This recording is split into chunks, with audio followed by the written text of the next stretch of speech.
as a mercy to all mankind. He was a universal prophet. But even though he was a universal prophet, the message had to start someplace. He received and he had to be born among some people. So the people whom Allah chose, God chose, to raise among them the last of his prophets was the Arabs of this region, particularly those in the region of Mecca. And when the Prophet Muhammad, may Allah's peace and blessings be upon him, came with the message of Islam, there were among the people certain practices which Islam did not cancel, did not invalidate. And there were some practices which were invalidated. Some people, in looking at it, the fact that some of the Arab customs were accepted, tend to say that Islam is an Arab religion. Or they may say it favors the practices of the Arabs. It's a product of Arab culture. However, this is not so. This is not so at all. Those things which we find that Islam has recognized, confirmed of the practices of the Arabs, these things were either practices which were handed down from earlier prophets, as in the case of Hajj. Hajj was instituted, Hajj, the pilgrimage to Mecca, was instituted by Prophet Abraham. The practices were handed down from the time of Prophet Abraham to the time of the Arabs, among whom the Prophet Muhammad ﷺ was raised. Also, we find that there are some practices which were the result of human intellectual effort, which Islam recognized, because fundamentally Islam and its principles do not contradict human intellect. They do not contradict reason. So those things which people, due to their own experiences, have concluded are useful, Islam will recognize them. And as such we find, for example, certain trade practices, their methods that they had in barter or in business transactions.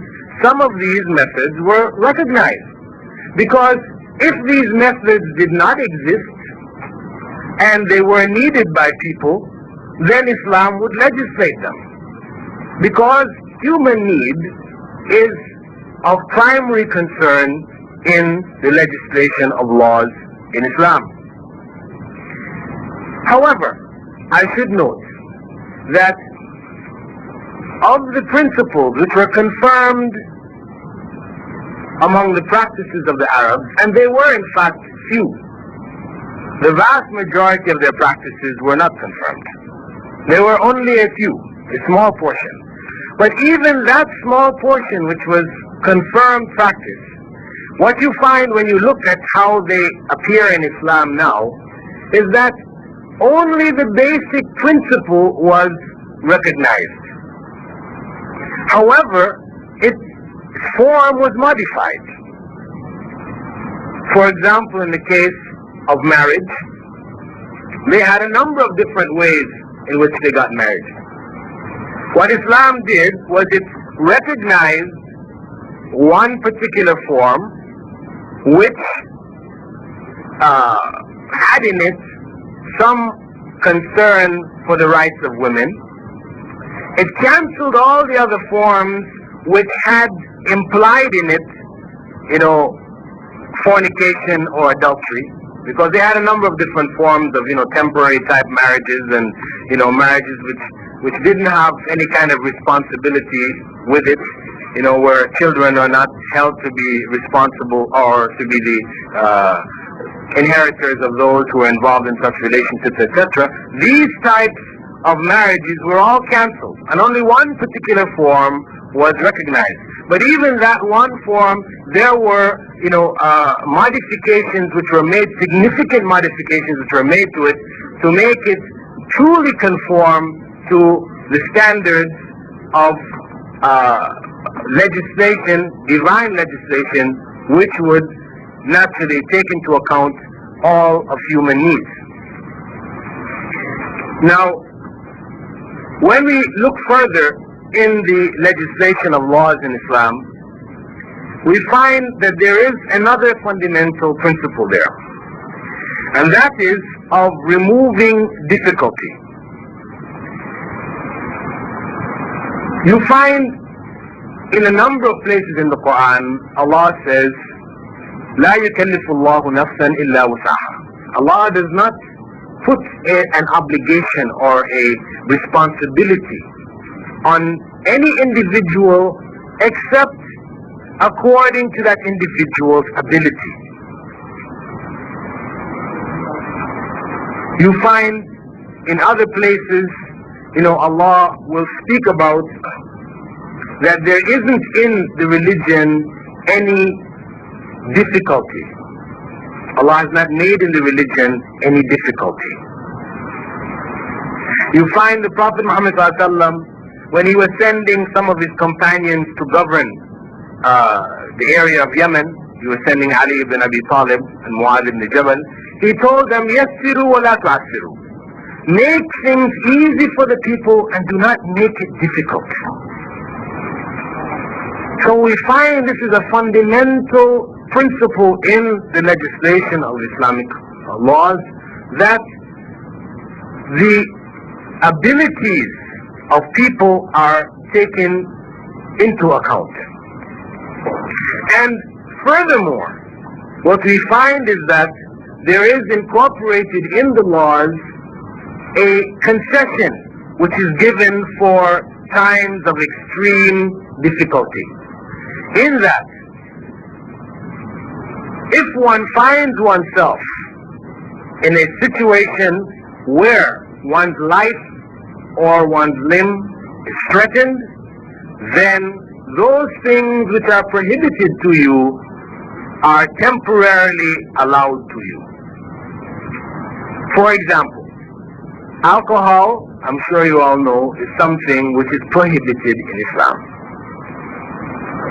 However, if one finds oneself in a situation where one is starving to death, there is nothing to drink or eat, and death is on you, and all you can find in front of you is a bottle of alcohol,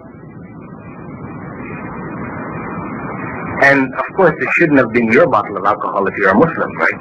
I mean, we're talking about a situation where you might have been traveling with some non-Muslims, and your plane crashed or something like this, you're in the desert, and in searching for something you found in the suitcase of the non-Muslim a bottle of alcohol. I mean, you are not supposed to be carrying it yourself, right? So if you found this situation, you found this bottle of alcohol, you're starving to death. Islam allows you to drink what is necessary to keep yourself alive. Even though the drinking of alcohol is prohibited, you are allowed to drink enough to stay alive. What you drink beyond that now becomes sin. There is a limit. It's not to say it's just open for you now, you're starving, you can do anything, you can drink the whole bottle. No. You only drink enough to stay alive. Anything beyond that now is considered sinful. But this condition is included in all of the Islamic laws, where the harm which was in the prohibited practice or the prohibited food or drink is limited to yourself. In these circumstances you are allowed to do it. However, if the harm goes beyond you, as in the case, just this last week there was an article in the newspaper wherein a woman was being tried for murder. She was videotaped having tied two young men to a tree. These boys were like 15 or 17 years old. They were tied to a tree. She took a gun and shot them in the head. This was on videotape. Now, she claimed that she killed them to live. This was her defense. I killed them to live. Because the person who was videotaping this had threatened, she claimed, to kill her. She feared that he would kill her if she didn't kill them. So she killed them to live. In Islamic law, this is not acceptable. This is not a defense. Because the forbidden act now is going beyond yourself. You cannot take the lives of others to survive yourself. You know, you're on a raft. There are 3 or 4 of you on the raft. You've got no more food. Islam does allow you to eat human meat at that time. Normally to eat human flesh is forbidden. If one amongst you on the raft dies, then you may eat a part of him to live. Islam allows it. Only under those circumstances. However, it would not be allowed for you to sit as a group and decide, well, so-and-so is the weakest amongst us, so we'll kill him and eat him. No, you can't. You understand where the border has to be drawn. There's a line that has to be drawn there in the case of dire necessity, where you may be allowed to do certain things which are normally prohibited. Furthermore, we find among the principles in Islamic legislation the reduction of obligations. Because if we look at the things which are prohibited in Islam in comparison to the things which are allowed, the things which are allowed are many. The things which are prohibited are few. Very few. And when you look again in the Quran, the final revelation of God to man, we see in it, when Allah is talking about the prohibited things, He will list them by name. Different foods, animals which are killed, by illegal means, which die of themselves, so and so and so. And then after that, Allah will say, and everything else beyond that is allowed to you. You will find when Allah is permitting things, it is permitted in a general sense, because there's so much. But the prohibited things are specifically listed. So we find this as a principle within Islamic law, that the prohibited things are few, whereas the permitted things are many. We see also among the principles is that of the realization of human welfare.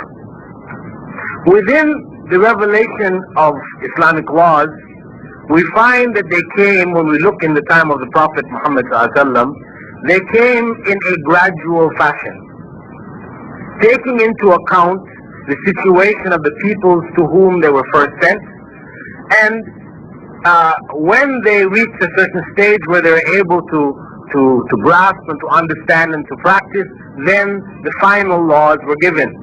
For example, in the case of alcohol, we find that in the initial laws, they were just warning the people, telling them about the harm that was there in alcohol. Whereas in the latter laws, there was complete prohibition. So the laws came in a gradual fashion. We find in the case of salah, for example, even initially the salah, the requirement for prayer was only twice a day, in the morning and in the evening. And then when it became obligatory on a 5 times a day basis, it was only 2 units of prayer at each time. However, after the people now became used to it, then it was increased to 4 units for those who were residents, and left as 2 units for those who were travelers. So we find this modification, this gradual increase taking place and modification taking place in various laws which were instituted to take into account human welfare and human need. For the time which came after the revelation, we find also that Allah and the Prophet may Allah's peace and blessings be upon him, explains the reasons behind the laws, which now enables the people after that time to be able to use the laws appropriately. So this is how human welfare is taken into account. That by understanding the principles behind the laws, the reasons and the causes, then we are able to apply the laws in the circumstances which are most suited, most, where it is most suitable. So we have, for example, in the case of the prohibition which the Prophet initially made for the companions, his companions and followers, from visiting graveyards, he went on to say later that you may visit the graveyards now. Go and visit them because they remind you of the next life. So it's a principle. In Islam, you're encouraged to go to the graveyard. For what purpose? You're encouraged fundamentally to go there to remind yourself that death is around the corner, that you are going to end up in that situation also, and that you should try to make the best of what time you have in this life to prepare for your death. So that encouragement is there. We also find among the basic principles of Islamic law is that of the establishment of universal justice. We find throughout the various rulings in the Quran that Allah calls the people to establish justice even if it is against themselves. Fulfill your commandments, your trusts. These commandments are throughout the Quran. We find an example in the time of the Prophet Muhammad ﷺ where a woman from a tribe which was a powerful tribe known as Al-Makhzum, this woman stole and she was caught. She was brought before the Prophet Muhammad ﷺ and she admitted that she had stolen. Now the tribe feared that the Prophet, may Allah's peace and blessings be upon him, would apply the law, which was the amputation of her hand. And they didn't want it applied because they felt it would be a shame on the tribe. So they went to one of the companions of the Prophet who they knew was beloved to him. He really liked him. His name was Usama ibn Zayd. And he was the son of a slave, a former slave, whom the Prophet ﷺ at one point had adopted. Now they went to Usama and asked him to intercede on their behalf, to talk to the Prophet Muhammad ﷺ, to try and get him not to apply the law on this woman. So he went and spoke to the Prophet Muhammad ﷺ. When he did so, the Prophet Muhammad ﷺ became very angry. And he asked him, do you dare to intercede in the fixed punishments that Allah has set? Then he called the people together and he said to them that the people before you, the previous nations, were destroyed because when the wealthy, the powerful among them stole, they did not apply the laws to them. But when the weak and the poor among them stole, then they applied the law fully. He went on to say after that, if my own daughter Fatima stole, I would not hesitate to cut off her hand. So he emphasized to the people that justice is not something which is for certain segments of the society and not for others. It is universal. And this you find again throughout the principles of Islam. Among those principles, there is a point I should have mentioned in relationship to realization of human welfare, and this one is related to a question which is usually raised in most lectures concerning Islam, and that is concerning plural marriage, or what is called polygamy in Islam. As I mentioned before, Islam recognized certain forms of marriage. Right? And this one, the form which was recognized included this practice of multiple marriage, wherein a man may have more than one wife. This form was not introduced by Islam. It existed amongst the Arabs, and Islam recognized it, but limited it. I mean, before it was unlimited. A man could marry how many wives he wanted. However, when Islam came, it was limited to the number that Jacob had, which was 4. Now, some people may argue that a woman is harmed by a man taking another wife. It is something psychologically, emotionally painful to her. So why is it Islam will institute something which will bring about harm to this woman? Now, what we mentioned as the principle of realization of human welfare, this principle recognizes certain facts. That the number of women in society is greater than the number of men, for a variety of different reasons. And these women need to have relationships with men because it is a part of their nature. And the only way that the society can remain just and pure is that this relationship be confined to marriage. Now, if one restricts the relationship to monogamy, then it means that there will be a segment of women in the society who cannot get husbands, and they will be forced to enter into what we call illicit relationships with men, as girlfriends, as mistresses, call girls as prostitutes, etc., etc. This is what they will be forced into. So Islam, recognizing the need of the society as a whole, human welfare, it then said, in spite of the fact that there is some harm to that individual woman, if we do not allow plural marriage, then the harm to the society as a whole will be greater. So where there is a greater harm and a lesser harm, Islam will prefer to allow the lesser harm to prevent a greater harm. So as Islam confirmed the principle of plural marriage to prevent the greater harm which would happen to the society in spite of the lesser harm which happens to the individual woman. This basically summarizes the position of Islamic law in terms of human welfare, reformation of society as opposed to destruction and rebuilding, as well as the obligations which exist in Islam.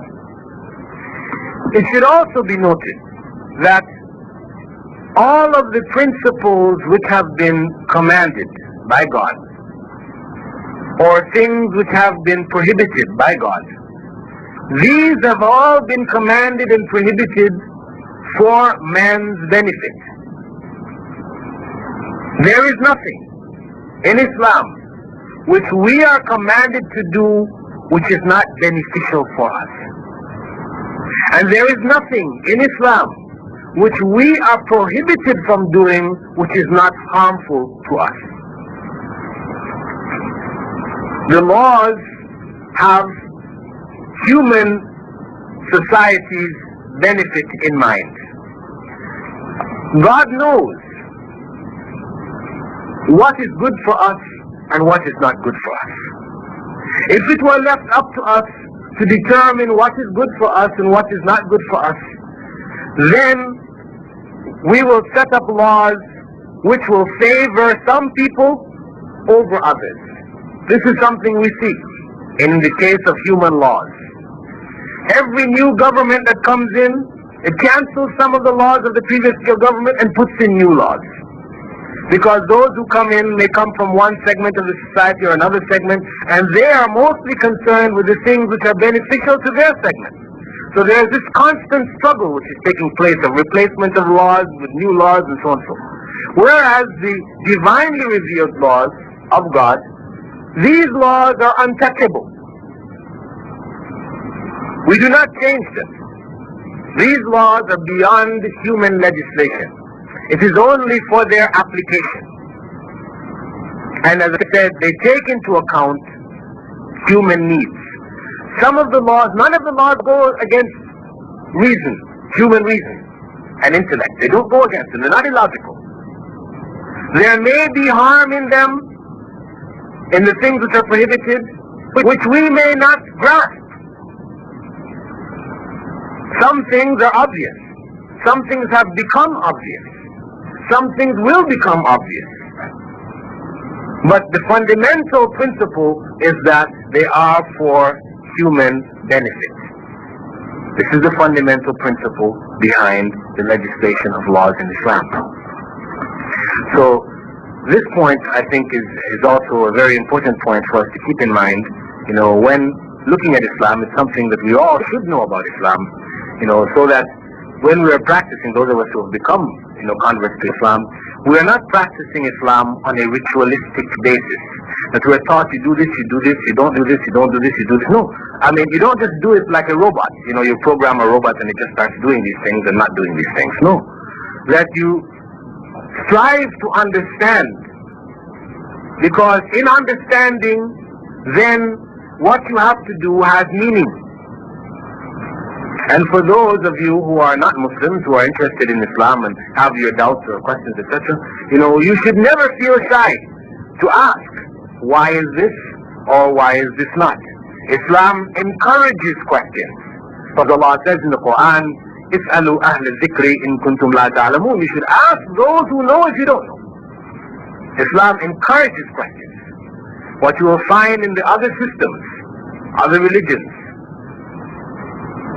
which in fact are deviations from the true teachings of Islam, which was brought by all the prophets, that in these systems there is much which is illogical and which has to be accepted, as they say, on faith. And as such, you are not allowed to question these things. Whereas, as I said, in Islam, the door is open for questioning, and you should question until you are satisfied. With that, I will stop here now, inshallah, and we can look at any questions that you would like to ask. We will look at the questions which have been written, sent up, and if people have any questions which they'd like to just ask directly, they may also put up their hand. So in the course of answering the written questions, if there are any questions which people would like to ask directly without writing them, they may put up their hand and we can, stop or recognize you after answering certain questions. You want to raise your hand and ask something now? Okay, go ahead, inshallah.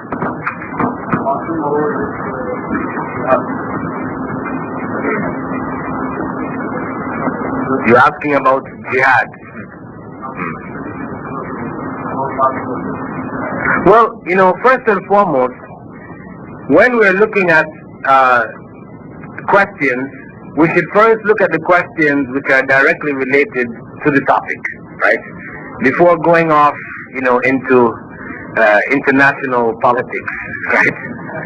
I mean, the basic topics. And of course, we cannot deny international politics and look at it as something separate from Islam. Of course not. International politics has its place in Islam. There are principles, these same principles which I outlined, these principles are also to be applied when looking at international politics. However, we'll try to begin the questions with those things that are more directly related to what we spoke about, and then inshallah we can, go on to the things which are more distant. Okay? So I'm not saying we're not answering your question, but we'll tackle it a little later. Okay? Inshallah.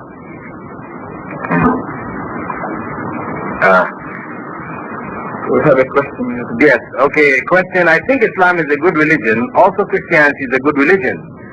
So you have your way and I have mine. How can I be sure that Islam is true? Well, this is a question which every human being ultimately has to decide for himself, whether he is a Muslim or a non-Muslim. How can I be sure that whatever religion I'm following is in fact the correct religion? Because we see when we look around us, people following no end of religions. Our brother has said that Christianity is good. I can also say that Buddhism is good. And Hinduism is good. These are the religions that you find, all of them have in them commandments to good. If you look at the basic principles that are there, they're telling people to do good things. And they're prohibiting people from doing evil things. So it's not just Islam and Christianity, all of the religions. This is why people attach themselves to them. Because they have in them principles which are recognized to be good. So we all have to look at what it is we believe in and what others around us may believe in, and be sure within ourselves that what we are following is in fact the correct path. How do we know?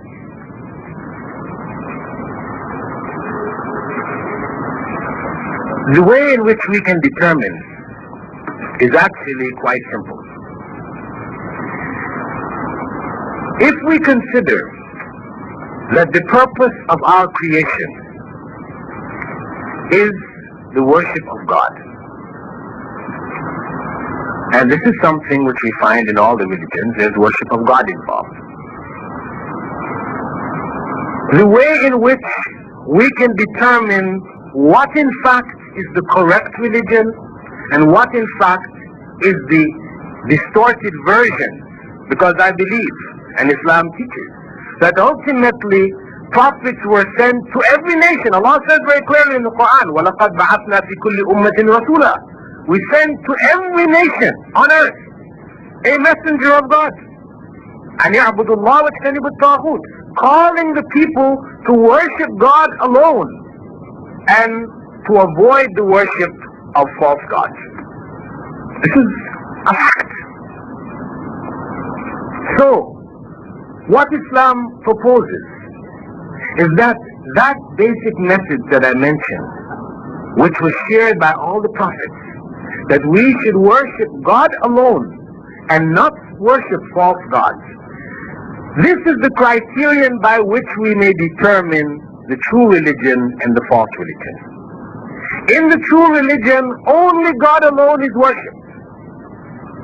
In the false religion, God's creation is worshipped. This is the way we can determine. This is the factor which is shared by all false religions. All false deviant religions worship God through His creation. They believe they're worshiping God, but in fact they're worshiping God's creation. They have rationalized it in a variety of different ways, because the human mind is capable of giving all kinds of explanation and rationale for what they're doing. But the fact is that they're worshipping God's creation. Only in Islam will you find that God alone is worshipped, and not in any way through His creation. It is totally prohibited to pray to other than God in Islam. Praying to other than God is called shirk, and this takes you outside of Islam. If we go to Christianity and you ask, why are you as a Christian worshipping Jesus, a man? The Christian will tell you, those who have rationalized it, will tell you, I'm not worshipping Jesus the man, but God who became Jesus the man.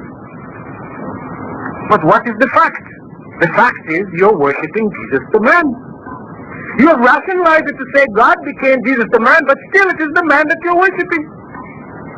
And this is why even in Christianity you have, different sects and things which you argue about, was Jesus all God, or was He part God, part man, or which part of Him was God and which part was man? It becomes a big problem for the philosophers of Christianity. Whereas in Islam, it's just God. When we go to Hinduism, Buddhism, and you ask the people, why are you worshipping this statue? The statue which you bought from the corner store. They will tell you, listen, those that are more intellectual amongst them, they will tell you, listen, we are not worshipping this statue that you see. We are worshipping God who is ever present, everywhere, who is present within the statue. That's who we're worshipping, not the statue, not the physical thing. We know we can break it and all these things, we can make another one. But we're not worshipping the statue, it is God who is present within the statue. So here, rationale has been given to their belief they're worshipping God. But the fact is that they're bowing down and performing acts of worship before a statue. So when you go through all of the other religions, you will find that this same principle exists. So if one wants to determine what is the true religion, as I said, it will be the religion wherein only God alone is worshipped. The false religion will be one in which God's creation is worshipped, but in the name of God. They will worship it in the name of God, but it will not be God. This is our basic, simple principle. If applied, we can determine true religion. And this is something which is applicable even to Muslims, because the process, as Islam has spread to various places on the earth, we find that people have, in coming into Islam, brought with them some of their cultural practices. And some of them have been influenced by the peoples around them. And so we find in time that they have incorporated some principles which go against the fundamental principles of Islam. So you may find in different parts of the Muslim world people who are praying to Muhammad. May Allah's peace and blessings be upon him. But it is prohibited in Islam. So if a person, for example, accepts Islam in that area, he may be taught to pray to Prophet Muhammad sallallahu alaihi wasallam. But this is deviation. This is shirk. This is actually not Islam. They have to use this criterion to distinguish between those people who are in fact practicing Islam as it was revealed, and those people who are practicing cultural traditions which in fact have nothing to do with Islam. Question, why is alcohol prohibited in Islam? Now, the Prophet Muhammad has said, Al-Khamru Ummul Khaba'ith, that alcohol is the mother of filth, corruption. This is telling us fundamentally why it is prohibited. Because it produces corruption in the society. When we look at the crimes which are committed, we find that people oftentimes commit these crimes in states of intoxication. People get intoxicated to loosen themselves up. I know before Islam, when we used to go to parties, everybody would feel they had to have some drinks so that they could get loose. In other words, what happens is that you now have the courage to do things that you wouldn't do if you weren't intoxicated. And this is why you find many of the grossest of the crimes, these are committed under times of intoxication. We find, for example, where people are involved in car accidents. The vast majority of the car accidents which take place, for example, in America, they take place as a result of drunken driving. How many people are maimed and killed on the roads because of drunken driving? So we see that there is harm to the society as a whole. Also, people who drink, a lot, we find medical profession have shown what happens to their liver. They get cirrhosis of the liver. They can affect their brain. You know, it affects their physical systems. It breaks it down. It is physically harmful. I know some people will say, I only drink a little bit. I never get drunk. Why are you going to prohibit me from drinking? Well, Islam does recognize that there are a few people who will only take sufficient quantities which will not in any way impair their judgment. It will only make them feel a little nice, a little warm or whatever. And they stop at that point. You have a few people like that, but there are few. So Islam, again, when we talked about human welfare, if we see that alcohol is something which harms the vast majority of people, but a few people from among the people benefit from it, what do we do? Do we say it's okay for the benefit of the few, or do we prohibit it to protect the majority? Islam says prohibit it to protect the majority. Because if we were to put the condition that those may drink only who will not get intoxicated, everybody is going to say, I won't get intoxicated. Who is going to say, I will get intoxicated and so I won't drink? Very few people. There again, few. So because very few people will admit that they will get intoxicated when they drink, Islam has to stop it for everybody to protect the society as a whole, as well as the individuals who are not able to control their habits.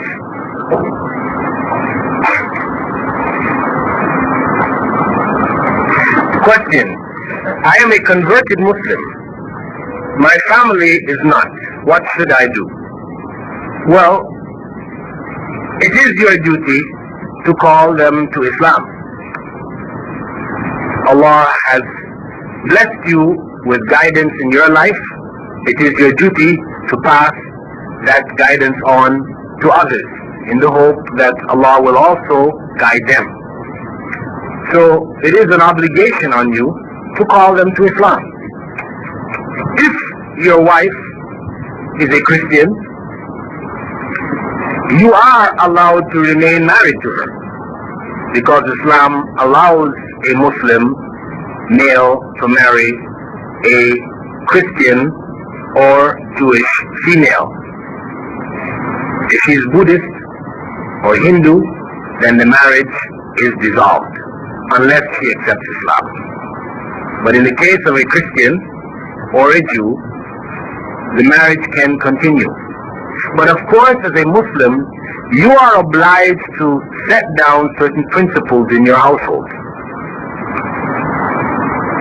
And this is why Islam allows the male to remain married to the female. But if a female accepts Islam, then she cannot remain married to a male Christian or a Jew. Why? Because the male lays down the law in the home. So if she accepts Islam and he says, I want you to cook me some pork, go down the store, buy me some alcohol, I want to have a party, I want to dance with this man's wife and I want him to dance with you. You know, the woman, she is obliged to do what he wants her to do. So she will be forced to do many crimes against Islam, against herself and against Islam. Whereas, as a Muslim, male, whatever laws are laid down in the home, that's for the benefit of the home. If he says no alcohol in the home, that's to help the home. It's to protect the home. If he says, no parties, if we have parties, it's limited scale. You can invite your female friends over, you have a female party, but getting up and dancing and me with another man's wife and you go dancing with another man, no, none of this. Because why? Because this leads to corruption. So these types of things, you tell your wife, listen, you have to now, you're my wife now, you're Christian, I'm not going to force you to be Muslim, but no more miniskirts. You can't go out, with your body half exposed. No, this is for her benefit. But the non-Muslim man, he's going to be telling the Muslim woman, no, I don't want this long dress. This is covering yourself up. No, I want to be proud of you. So I want you to wear this short dress exposing yourself. So she is now being forced to do things which are in fact harmful. So Islam allows that male to continue to be married to a female who is a Christian, And he is still encouraged to lay down the law within the home and to continue to encourage her to come to Islam. But he doesn't have to force her. But if he finds that, she in fact is not complying with what he has, set down in the home, and he is undermining Islam in the home. For example, he wants to raise his children as Muslims, and she wants to take them to the church and, to continue to try to keep them involved in Christianity. He may be obliged then to dissolve the marriage, because the marriage should be Islamic fundamentally. Even though she may not be a Muslim, the fundamental principles involved in the marriage should be Islamic. And the children should be raised as Muslims. So I would say that that person is encouraged, obliged to call the rest of his family to Islam. If it involves his wife, he may continue to be married to her if she is not a Muslim, if she's Christian or Jew. His parents, he should encourage them, but of course he should also take into account, their age and the attitudes of the elders to the youngers. So he should not try to push Islam down their throats. He should try to introduce it gradually, with reason. He should also show it in his behavior. You see, because if he comes back as a Muslim, and in fact he is coarser, harsher, rougher with his parents than he was, then they're going to say that Islam doesn't produce a good thing, it produces a terrible product. Whereas if he comes back and he's kind, he's gentle, Islam actually has affected him, so he treats his family in ways that they never expected, then this can have a greater effect than any words that may be said. So the best method of calling people to Islam, especially your family, is your own example. Applying Islam in your own life so that you will be a living example of what Islam can do for man.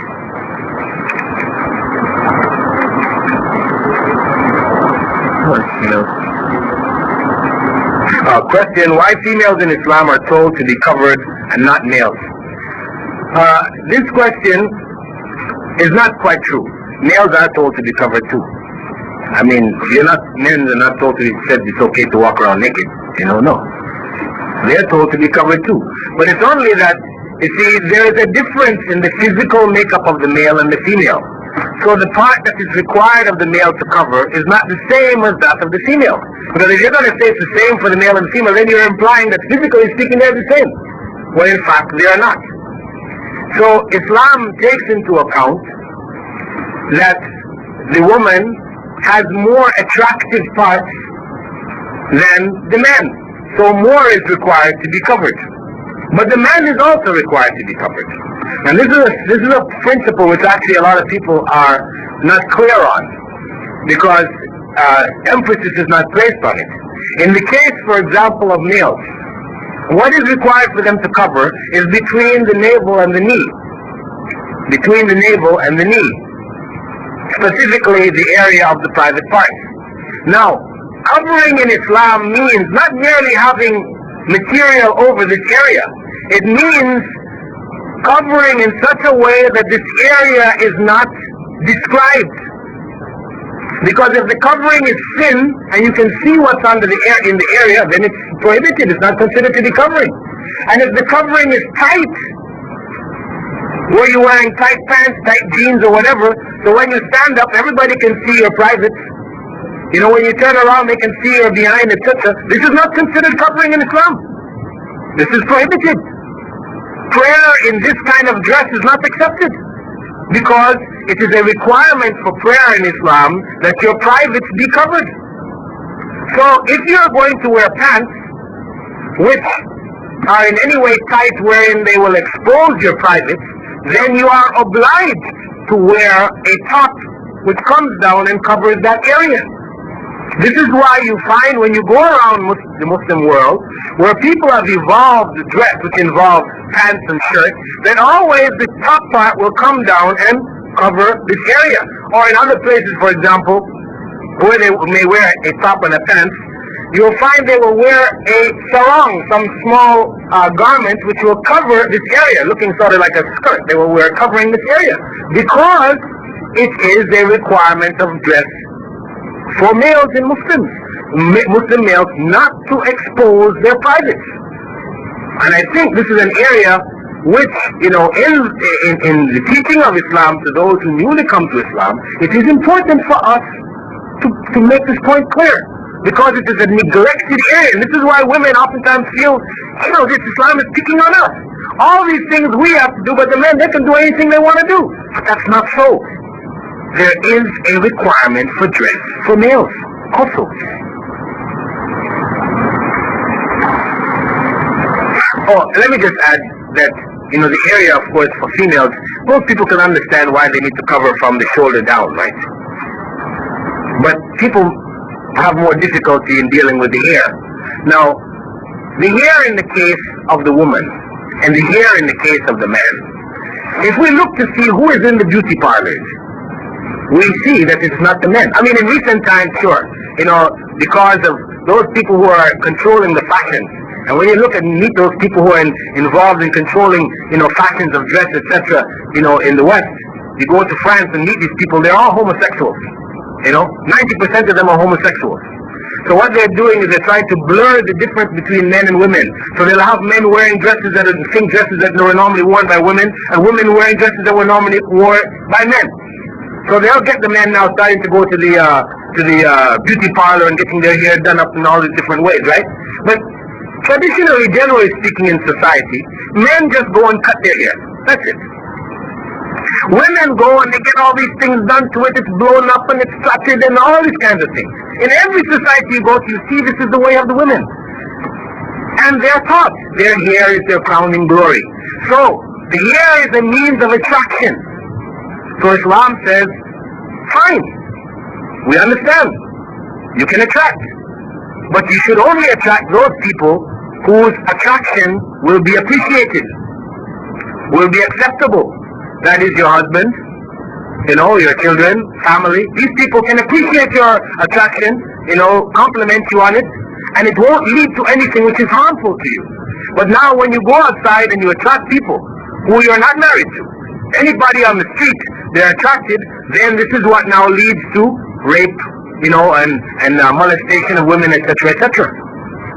So Islam, for the protection of the female, it insists that she should also cover her hair.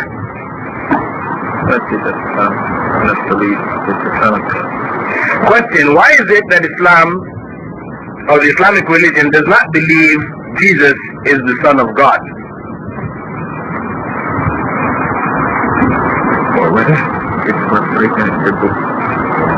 Which was written in the book.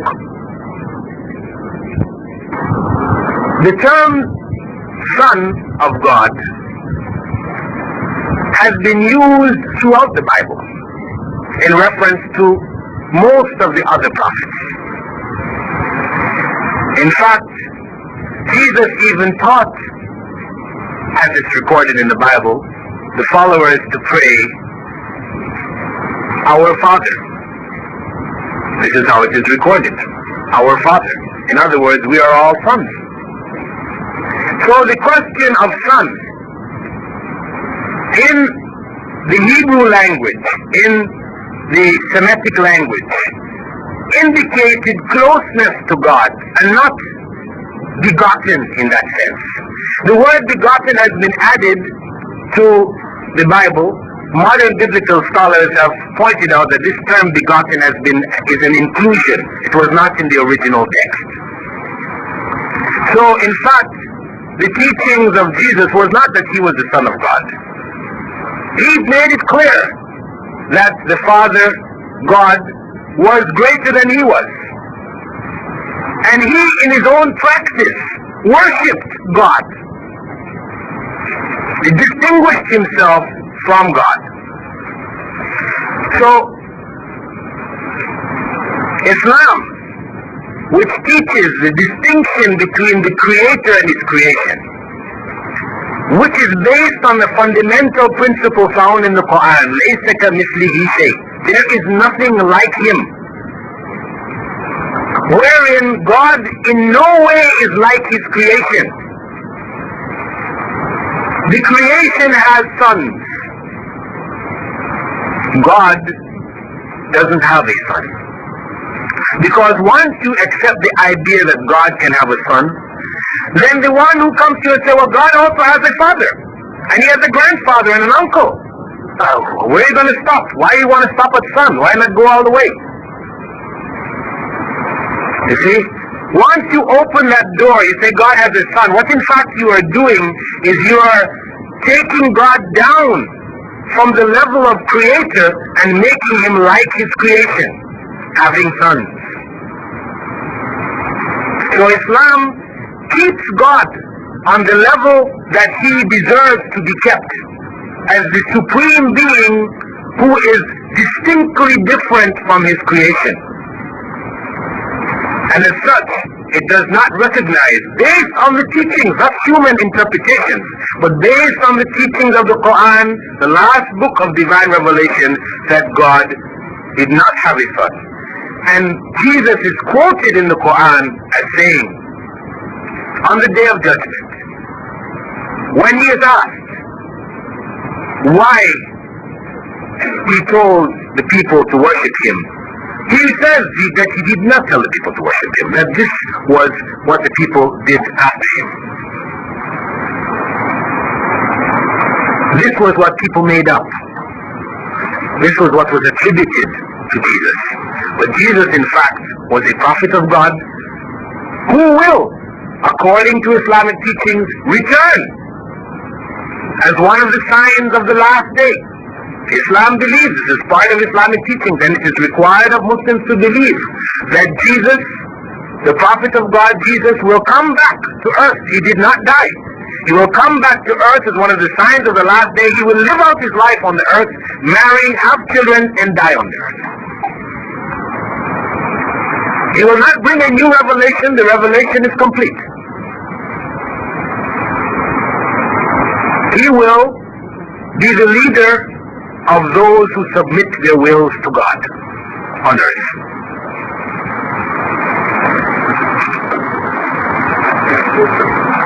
What are the criteria? Question, what are the criteria in Islam which allows or permits men to marry more than one wife? Well, the fundamental criteria is that of justice. Being able to maintain justice between the wives. Being capable of maintaining the wives if they, as a fundamental principle. Of course, if a wife wishes to maintain herself, that may be removed as a requirement, but as a fundamental requirement, it is there that he should be capable of maintaining those people who he marries. So if he is not able to maintain more than one wife, then he is not allowed to marry more than one wife. If he cannot deal justly with them, then he also is not allowed to marry more than one wife. This is a fundamental condition.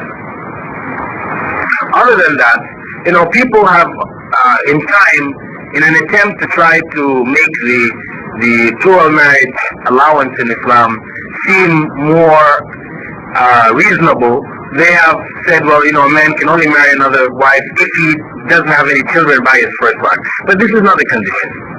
This is not a requirement. And as I said, human welfare is the fundamental principle which dictates the allowance for plural marriage. And it has nothing to do with having children or not having children. It may seem quite reasonable that if a person cannot have children by his first wife, it is a desire of each and every one of us to have children, that it may be reasonable in that circumstance for him to have another wife. But it is not a condition. Yeah. Could you please elaborate on the adoption, just in case people would think it's permissible? The question or request to elaborate briefly on the principle of adoption in Islam, because I mentioned to you in the case of Usama ibn Zayd that his father was formerly an adopted son of the Prophet Muhammad ﷺ. So just in case you might think that Islam allows adoption, that in the initial stages, adoption was allowed because it was a practice which existed amongst the Arabs, adoption. And Islam allowed it in the initial stages. But later, after the Islamic society was established and principles of inheritance and laws, etc., came into play, then the adoption, which involved the changing of the names of the people involved, was prohibited. That is, if by adoption you mean taking a child and raising that child and looking after the child, Islam confirms that. But if by adoption you mean taking a child and giving that child your name, Islam prohibits that. Because that child is not your child. The child retains its own name. Just as when you marry, you do not change the name of your wife. In Islam, when you marry, your wife keeps her own name. Because that name that she has indicates her family. When you marry her, does she become related to you in any way genealogically? She is a part of your cousin or your... No, she does not become a part of your family in that sense. She becomes a part of your family only to the degree that she is your wife. But if your family breaks up, if you divorce, she is not a related member of your family, no. So Islam does not allow the woman, when she marries, to change her name to the name of the husband. This practice came from Roman law. Among the Romans, all of their property was given their name. And the wife was considered a part of their property. So when they married, they gave her the name. Because the man had the free will to do anything he wanted with his wife. He wanted to kill her, maim her, do anything he could do it. Because it was his property. Where in Islam, your wife is not considered your property.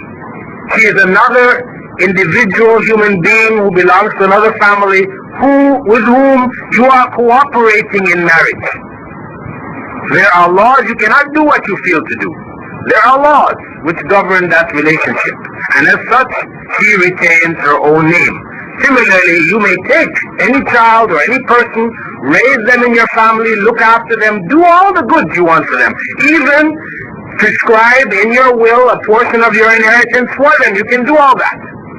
But you may not change their name to your name. So that is what is prohibited.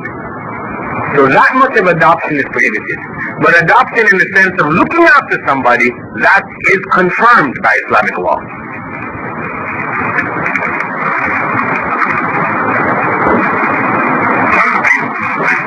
5 more minutes? Yeah. Another question? One more question? Yeah. Okay, I just have the sign which said that there's only 5 more minutes left. And there are a whole bunch of questions here. I will just be able to take one more question. No, well, I think it's already explained.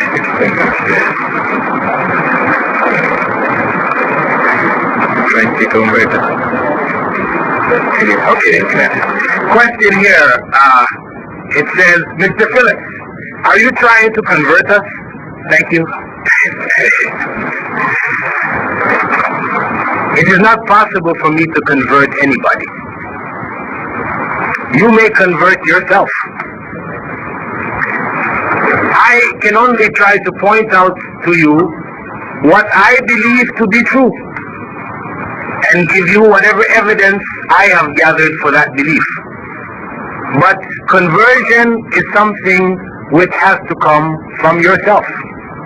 If you are convinced, then you may convert yourself by the will of God.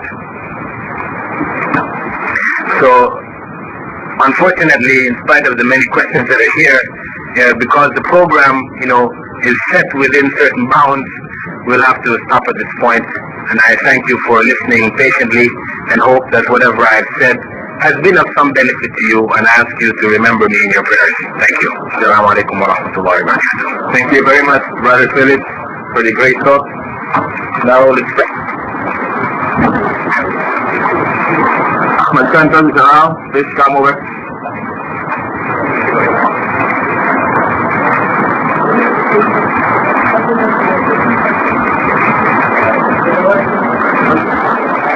Mal Santos, please.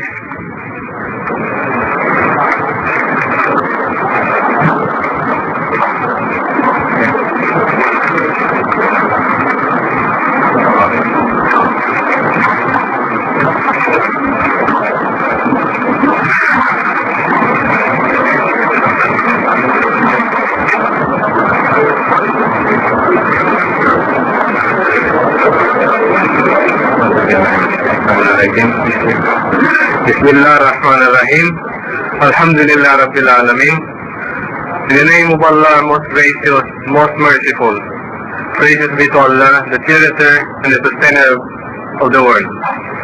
I testify that there is no God but Allah, the Almighty One, and the Prophet Muhammad is the last messenger, and all the prophets peace be upon them all.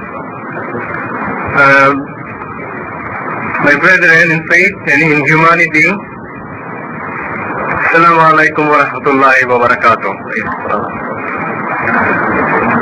Alhamdulillah Rabbil Alameen.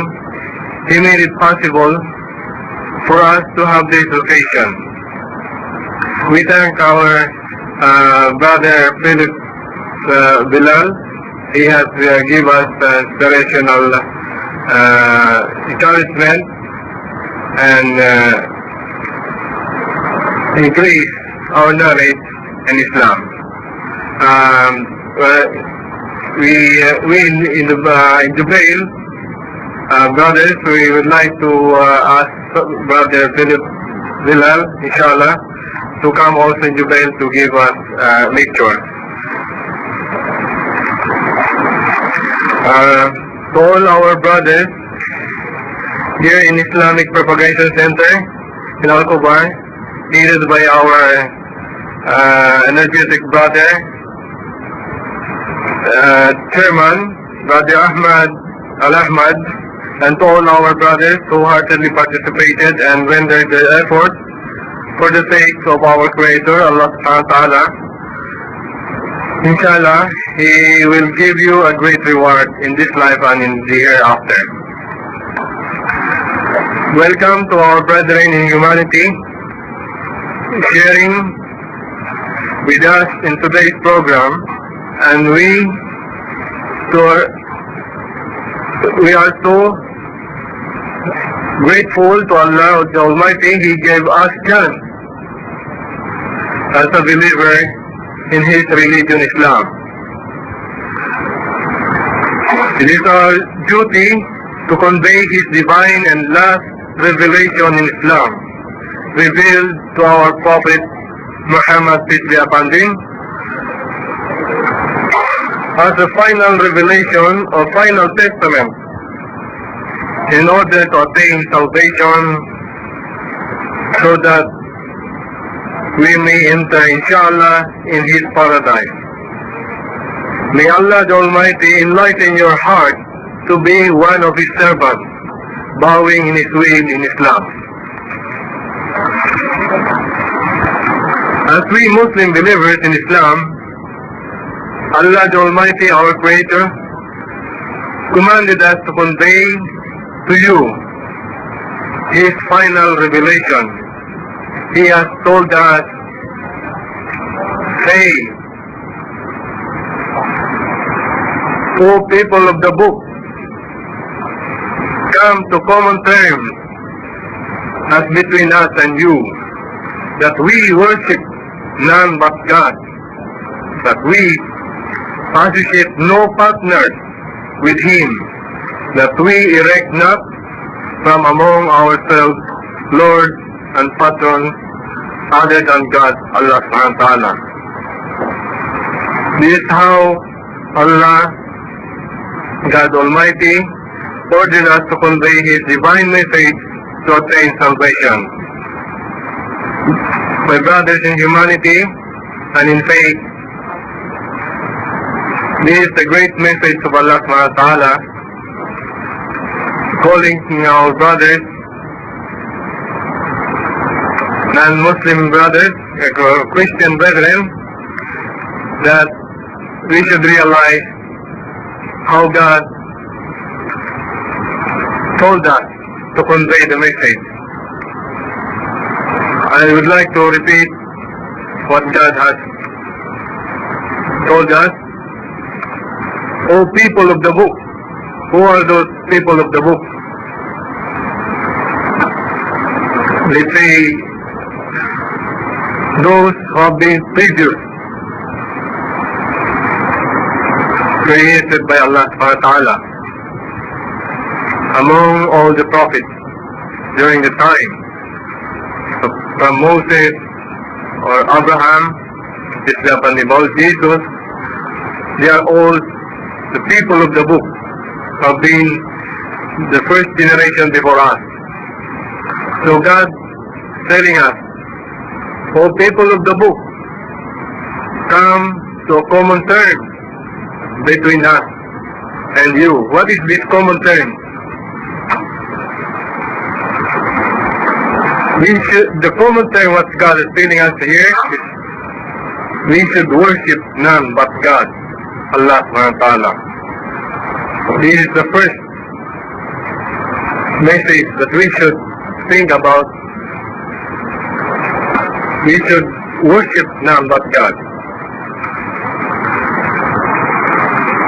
Brothers in humanity and in faith, we as a creature of the Most High, Allah subhanahu wa ta'ala, must realize deeply that we have individual responsibilities towards our Creator. How to attain the right path or the way to His paradise. Therefore, as an individual being, we have different problems in life that we encounter, and priorities in this life. As for me, brother, I would like to share the experience how I choose Islam as my faith and religion. As you know, I was born, in fact, I was born a Muslim without realizing it. It was, in Arabic, it is, they call it a fitra. Born a Muslim, bowing to the will of God. Now, since I have been a Christian, brought up in a Christian community, so I've learned how to pray to God. But in such a way, we have doubts. We have been brought up to confusion, because as we know nowadays, or even before, there's been many questions arising between Christians. Between us Christians before, there are many questions that we are trying to solve, but we are not able to find the solutions or the answers. So Alhamdulillah, you may ask, how my way to Islam? Why I embrace Islam and choosing Islam as the right path or the only way to salvation? First, to summarize, brothers, a few, I am just only bowing to the will of God. What God has been commanded us, if we remember, we go to the Holy Bible. They say Holy Bible, but it's not, in fact, the Holy. But for consideration, we go back to the Old Testament. There have been priorities that we should take into consideration. That we should know that there are some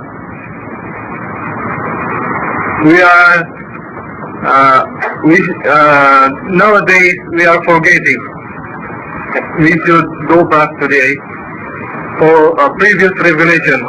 What is this previous revelation revealed by God? First 10 commandments, if we remember, what is the first commandment of Allah subhanahu wa ta'ala? Is that thou shalt not adore any other God, nor any guest among his creation. So this is very clear that in order to bow to the will of God, to the will of our Creator, we must first follow the first commandment.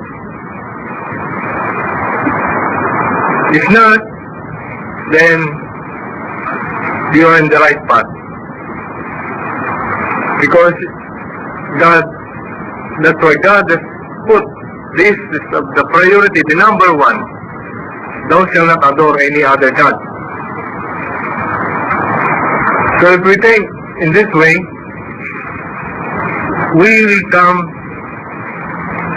to an Islamic point of view that God has revealed, completed His mission in Islam. He says, Qul, say, Qul huwallahu ahad, say, that there is no God but Allah. Only one, Allah. There is no like unto Him. This is clear, confirming the Holy Quran.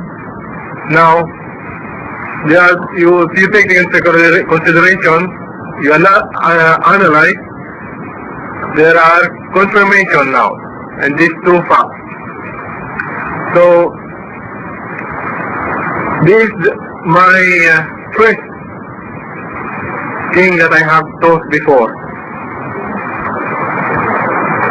So, since I've been searching the true guidance of our Creator, I'm aware of the way of life.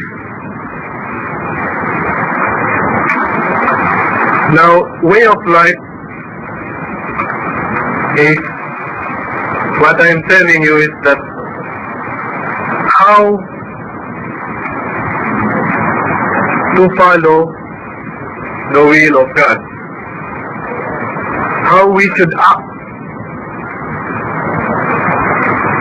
in order to follow the commandments of God. I remember, brothers, let me quote a part of the verse of the Bible stated by Jesus, Isa alayhi salam, peace be upon him. Seek ye first the kingdom of God. So, it's clear now in the Bible that Christian brethren are now ordered to seek the kingdom of God.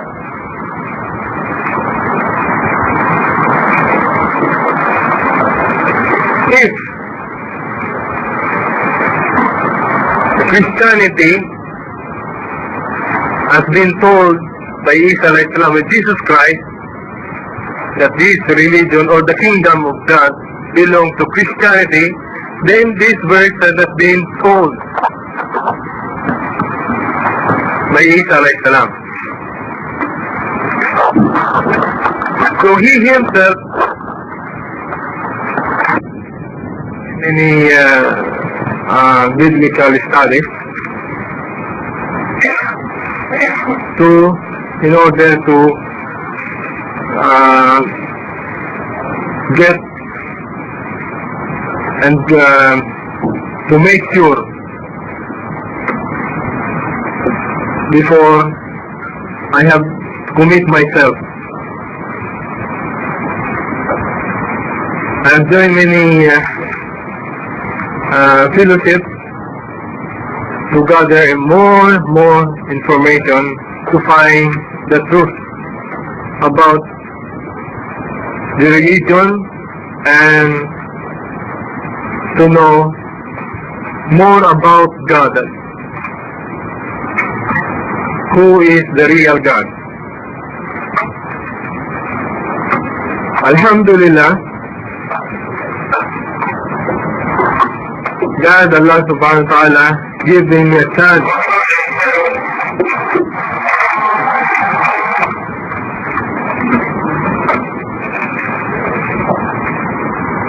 to come here in Saudi Arabia.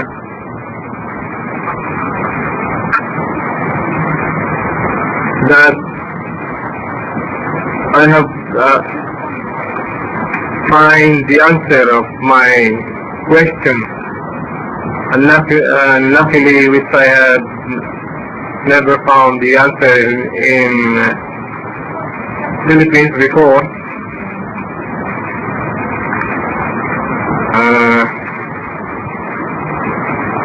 I found the truth about God, Allah subhanahu wa ta'ala, about His religion. He revealed to all His prophets. By comparing this, I have concluded, I have convicted Islam was the first, the last,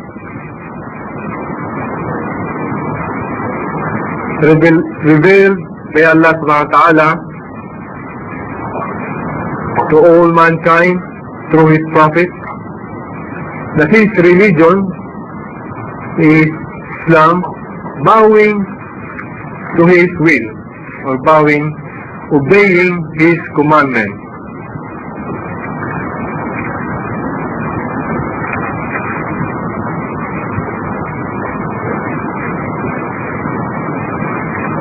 And brothers who have